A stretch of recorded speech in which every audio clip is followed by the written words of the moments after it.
Բարի լույս եւս մեկ անգամ շատ սիրելի հեռուստադիտողներ, առաջին ծրագիրը շարունակում է իր ընթացքը եւ տեղափոխվում ենք Թատեր աշխարհ եւ այսպես Երևանի թատրոնի եւ կինոյի պետական ինստիտուտի բեմում երիտասարդական էքսպերիմենտալ թատրոնը կներկայացնի Կապույտ թռչուն ամանորի ներկայացումը ըստ Մորիս Մետերլինկի հեքիաթ պիեսի։ Ներկայացումը բեմադրվել է նոր մոտեցումներով ու բոլոր ամանորյա ներկայացումներից տարբերվում է։ Եվ այս առիթով մեր հյուրերն են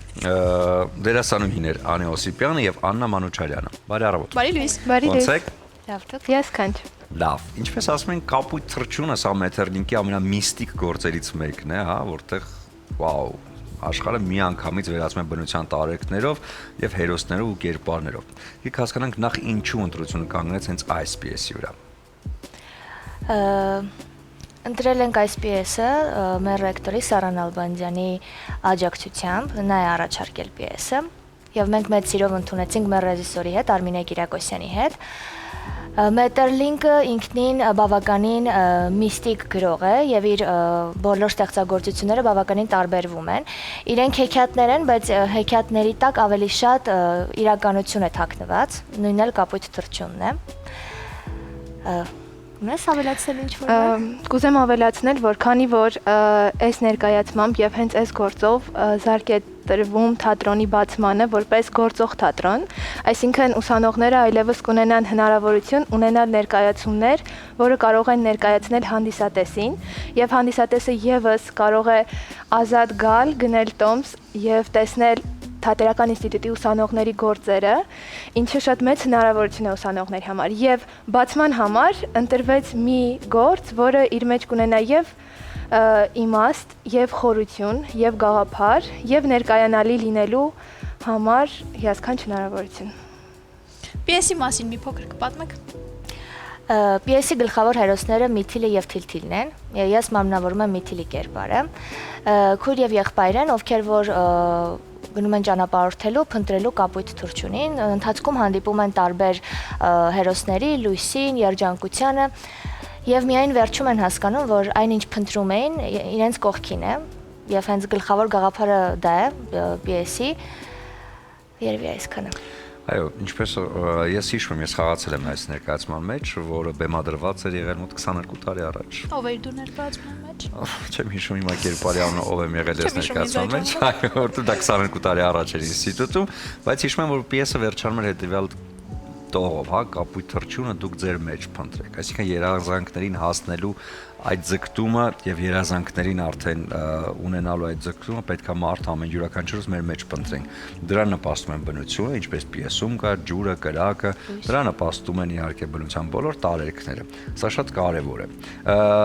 Ինչ արձագանքներ կան ընկերներից, ովքեր տեսնում են փորձերը, ովքեր հասկանում են ինչ է կատարում, ինչպես են ընկալում արդեն այս գործը։ Ինչ է սպասվում հանդիսատեսին, նրանց արձագանքը ըստ ձեզ որն է լինելու։ Հանդիսատեսի արձագանքը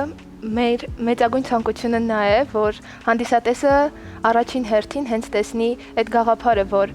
թեև մանկական ներկայացում է, բայց այդտեղ միանշանակ կան գաղափարներ մեծերի համար եւս։ Եթե երեխաները հեքիաթի միջոցով են տեսնելու, վարգույների միջոցով են տեսնելու հեքիաթը եւ իրենց հետ տանելու են այդ լույսերը, պայծառ էմոցիաները, ապա մեծերը դրա մեջ տեսնելու են շատ գաղափարներ, որոնք հարազատ են լինելու իրենց եւ նույնիսկ կարող է իրենց մղեն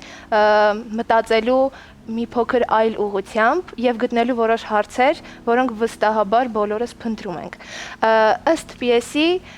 իրականությունը եւ երազը բաժանվում են երկու մասի եւ այն կերպարները, որոնք կան երեխաների իրականության մեջ, օրինակ հարևանը, օրինակ շունը, կատուն, օրինակ պապիկ եւ տատիկը, որոնք վաղուց այլևս այս կյանքում չկան, երազի մեջ նրանք նոր կերպարով իրականանում են,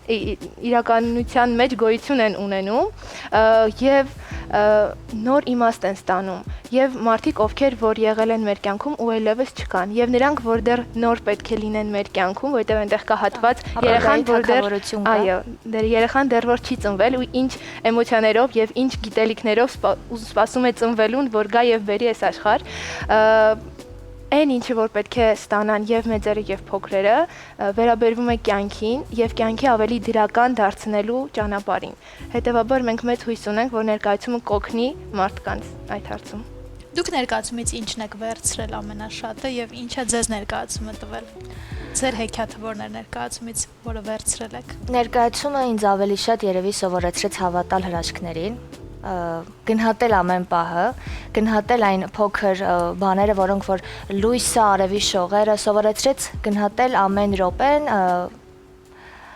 եւ չբողոքել երբեք, չփնտրել երջանկությունը հեռվում, քանի որ այդ մեր շուրջն է, մեր կողքին է։ Ես իմ կերպարի հետ իրականում շատ կապված եմ, որովհետեւ իմ կերպարը շատ նման է հենց ինձ։ Այո։ Մեթերլինքի փիլիսոփայությունը շատ հետաքրքիր է, որովհետև անցում միանգամից անցյալի, ներկայի, ապագայի միջով եւ բնականաբար այս անունիչը արդեն նաեւ միստիկ աշխարհի շնորհիվ, շատ այսպես թվում է թե առաջին այսքից իրոք փոքրերի համար գրված է, բայց հետո հասկանում ես, որ սա բավականին մեծերին ուղղված հաղորդագրություն է, որը տալիս է քեզ հնարավորություն ավելի լայն ճանաչելու աշխարհը եւ քեզ շրջապատող յուրաքանչյուր երևույթ, իր, չգիտեմ, մարդ, ովքեր կողքիդ են եղել, հիմա են եւ հետո նորից կլինեն։ Ուզում ենք ձեզ մաղթել հաջողություններ։ Որտեղ սա շատ կարևոր է, առավելևս որ էքսպերիմենտալ ուսանողական թատրոնն արդեն սկսում է իր շրջանը, հա, ինստիտուտի բեմում եւ արդեն որպես լիիրավ ներկայացվող թատերական բեմ, արդեն իսկ սկսի այդ կարևոր ներկայացումները, որոնք կներկայացնեն ուսանողները։ Ձեզ հաջողություններ եմ մաղթում եւ քանի որ մոտենում են նոր տարին, հուսամ արդեն ձմեռապապիկի նամակները գրել եք։ Միանշանակ։ Գրել եք։ Այո։ Ինչ լավ է։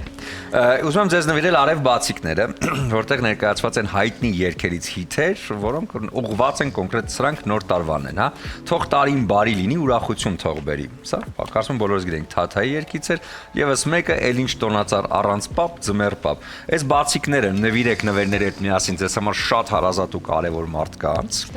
Եվ որպես հաղորդման արդեն այս ընթացքի ավարտ ձեզ մաղթում ենք նորանոր հաջողություններ, արդեն գալիք տարում ու նոր ներկայացումներ։ Շնորհակալություն շատ։ Կլինի կարճատև դադար մեր եթերում, որից հետո կվերադառնանք եւ կշարունակենք առաջին ծրագիրը։